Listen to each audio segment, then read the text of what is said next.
Nah, ini episode pertama Make It True, podcast dari True. Hari ini kita kedatangan Beno nih. Wih, tepuk tangan dulu dong buat Beno dong. Selamat sore, Ben, Bapak Samu.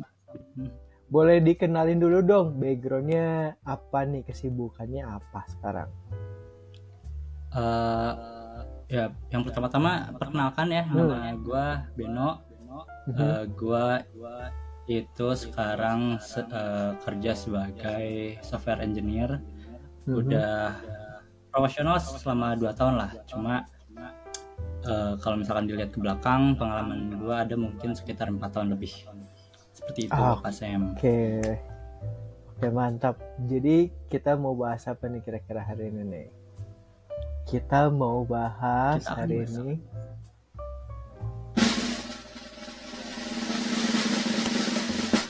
Nah, pentingnya website buat bisnis. Nah, Ben, sebelum gue masuk ke pertanyaan pertama, gue mungkin mau nanya sih dari lo kan udah sekian lama lah bikin website lah, kita udah kenal lama lah. Sebenarnya apa sih biasanya umumnya kesalahan orang punya website tuh, apa karena websitenya kelihatannya kurang bagus atau gimana? Sebetulnya kalau kesalahan sendiri itu kan tergantung bisnis yang dijalanin ya. Gak ada kata salah yang benar-benar salah sebenarnya. Cuma kalau emang dalam konteks bisnis, misal nih kita mau jualan sesuatu di website itu. Nah, kadang kita tuh mau menghadirkan kayak website yang menurut kita bagus lah. Nah, saking bagusnya sampai kayak user sendiri pun bingung cara transaksi kayak gimana karena ya terlalu mementingkan kemewahan itu. Seringnya sih kayak gitu ya. Terus selain itu, kalaupun enggak mewah dan bisa dibilang sederhana lah. Nah, terlalu sederhana pun itu enggak selalu bagus karena orang mikirnya kayak kurang percaya aja sama website yang memang terlalu sederhana gitu sih. Oke. Sebenarnya kalau dari sudut pandangnya Beno nih, toko itu website itu lebih kayak toko atau pameran. Terus gimana sih kira-kira yang ideal gitu, yang nggak terlalu simpel banget tapi nggak terlalu mewah banget dalam tanda kutip? Toko atau pameran ya. Nah, kalau bisa itu justru digabung tuh keduanya. Jadi mungkin bisa dilihat dari contohnya websitenya Apple lah. Kita udah tahu lah Apple kayak gimana, yang di halaman awalnya tuh dia showcase dulu kan produk terbaiknya mereka. Otomatis kita bisa bilang bahwa dari mereka sendiri itu memamerkan produk unggulan mereka lah. Nah, artinya kan dia sebagai pameran juga kan, tapi di lain halaman, di lain page itu dia juga ngejual semua barangnya sebagai katalog kayak gitu, kayak ya jenis-jenis Apple-nya dan lain-lain lah, produk-produk yang mereka jual kayak gitu. Jadi idealnya itu justru kombinasi dari keduanya, Sam, kayak gitu. Oke. Nah nih Ben, kan biasanya website tuh suka kalau website profesional jarang banget ada tulisan tentang kami atau misalkan our team gitu dan segala macamnya. Penting nggak sih halaman tentang kami itu di website ini menurut Beno? Terus pasti ke-skip nggak sih sama orang? Gitu.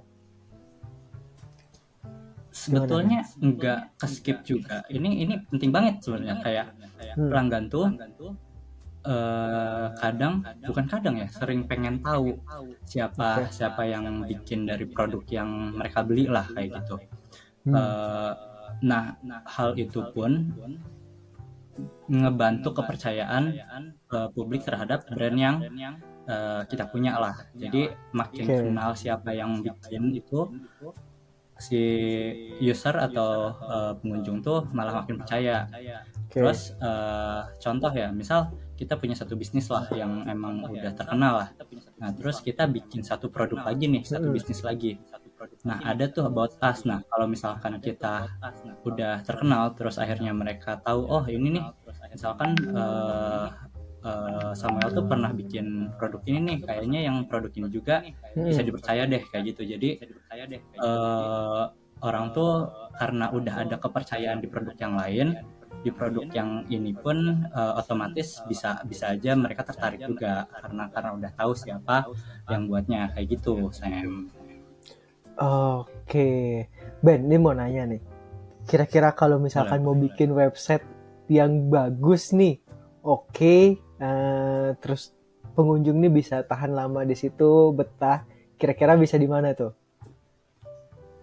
Nah, yang pertama ya di bahasan awal pasti tampilan kan. Tampilannya harus semenarik mungkin, tapi nggak ngebuat interaksinya itu ribet. Jadi makin cepat user buat nyampe ke tujuannya dia itu makin bagus. Kayak misalkan nih kita mau beli produk dengan cuma 2 klik doang, nah itu kan cepat banget ya. Jadi user tuh kayak ya nggak males karena cepat kan prosesnya kayak gitu. Terus yang kedua tuh pastiin juga si websitenya itu cepet lah, kayak loadingnya nggak terlalu lama. Kayak misalkan user kan kadang kayak loading 3-5 detik tuh kayak udah males gitu. Jadi ya udah tadi kan buat transaksi atau ngelakuin apapun hal itu. Overall sih kayak gitu ya. Terus yang pasti si websitenya itu mudah di reach lah sama orang. Kayak misalkan kita harus nambahin SEO-nya juga biar kita mau nyari apa-apa di Google langsung ada di indeks paling atas, kan gampang kita nyarinya kayak gitu. Oke, nah buat teman-teman yang nonton episode kali ini ada diskon spesial nih, 10% untuk pembuatan website. Yang bakal bikin website itu Beno sendiri. Jangan lupa masukin nanti pas kalau misalkan kalian mau check out, mau order, jangan lupa dimasukin kodenya Beno, double N ya teman-teman. Diskon 10% buat semua. 10%. Oke Ben. Ben, gue mau nanya Ben, lanjut Ben. Biasanya kalau bikin website itu berapa lama sih umumnya sih Ben? Kalau website yang simple ya? Tergantung ya, kan simple tuh tiap orang beda-beda ya. Cuma contoh lah kayak landing page atau ya gampangnya itu pengenalan bisnis lah. Nah hal itu pun tergantung kompleksitas ya. Kayak misalkan contoh walaupun satu page tapi banyak animasi dan lain-lain mungkin butuh 2 minggu sampai 1 bulan. Tapi kalau misalkan kita cuma nampilin beberapa informasi kayak misalkan nama bisnis, terus portofolionya apa aja, kayak informasi dasar kayak gitu dan minim animasi, mungkin bisa kurang dari 2 minggu kayak gitu. Oke, jadi ada range waktu tertentu tergantung keribetannya masing-masing ya Ben ya? Tuh. Iya, ngomongin soal ini nih. Gue ada satu pertanyaan lewat aja. Susu apa yang suka telat Ben? Susu apa yang suka telat? Bisa gak? 1, 2, 3. Nyerah? Nyerah. Susu ke delay. Let's go. Oke. Saya mau. Ketawanya agak lama tapi ya. Nah Ben, gue mau lanjut deh. Gue mau lanjut apa nih? Tebak-tebakan? Enggak. Kita lanjut pertanyaan. Menurut Beno, biasanya apa sih yang pertama kali orang lihat di website? Apakah fotonya, apakah kata-katanya, atau apa? Yang pertama sih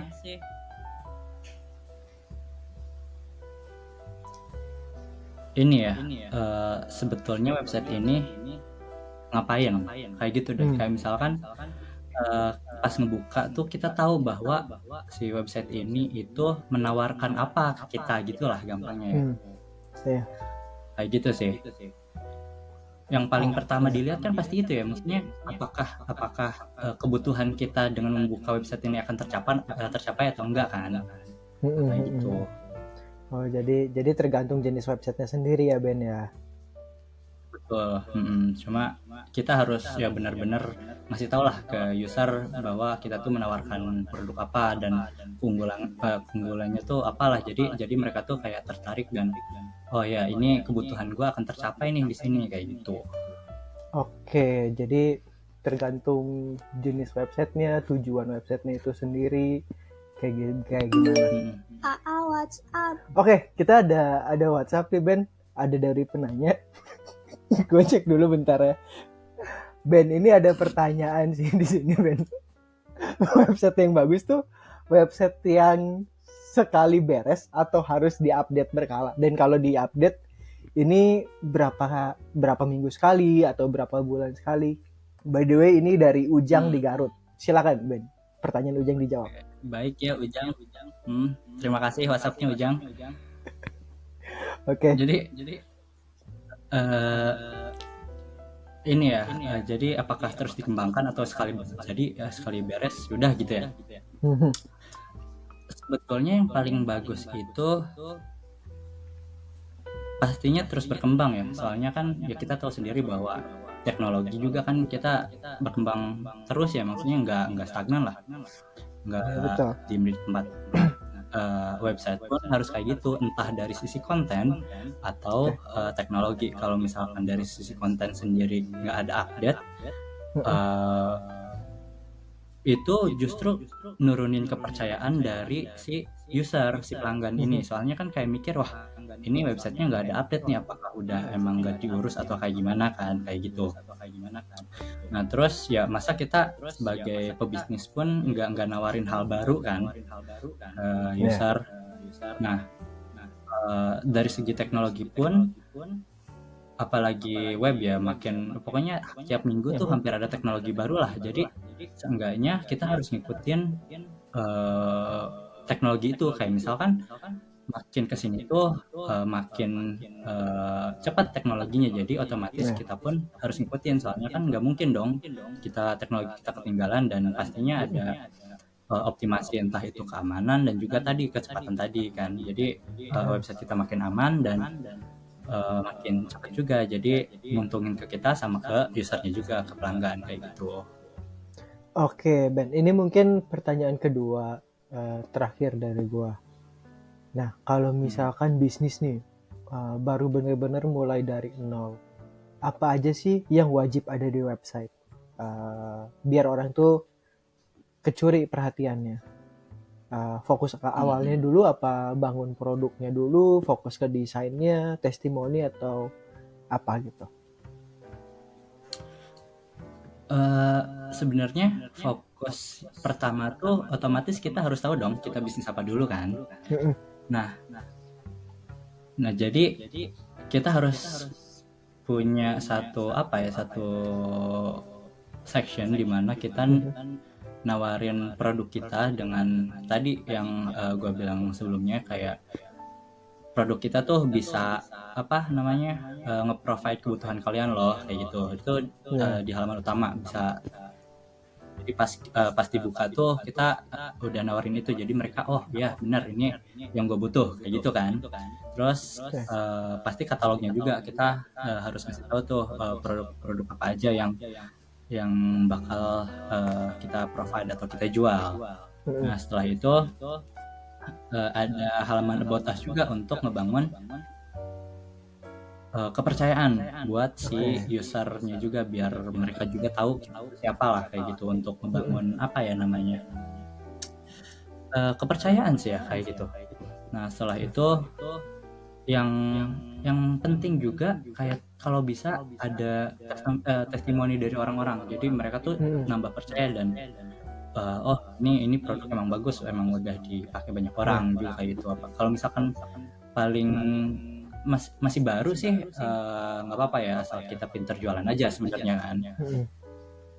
Terus yang terakhir gitu kontak, biar bisa diakses ya, entah ke CS atau admin sosmed misal, biar kalau misalkan ada user nanya itu kita bisa jawab juga ya, biar ada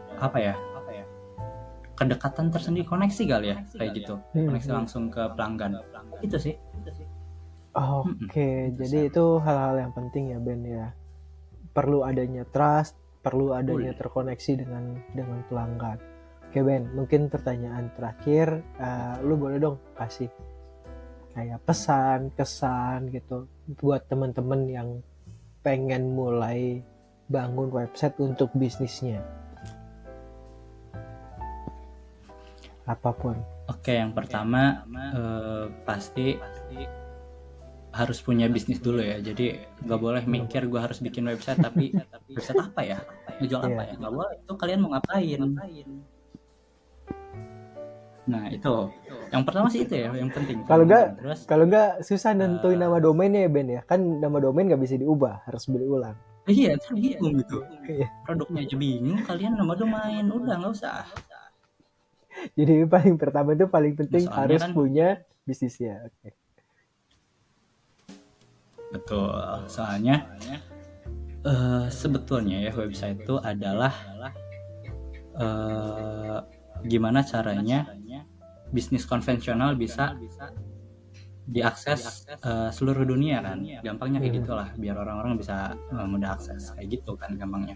Kalau misalkan nggak ada bisnis ngapain, nggak usah. Nah terus selanjutnya dijelasin di awal juga kalau misalkan pengen bisnis tuh harus pinter pamerin sama punya katalognya, biar si pelanggan kayak tertarik sama bisnis kalian. Copywriting sih paling ini ya, paling penting.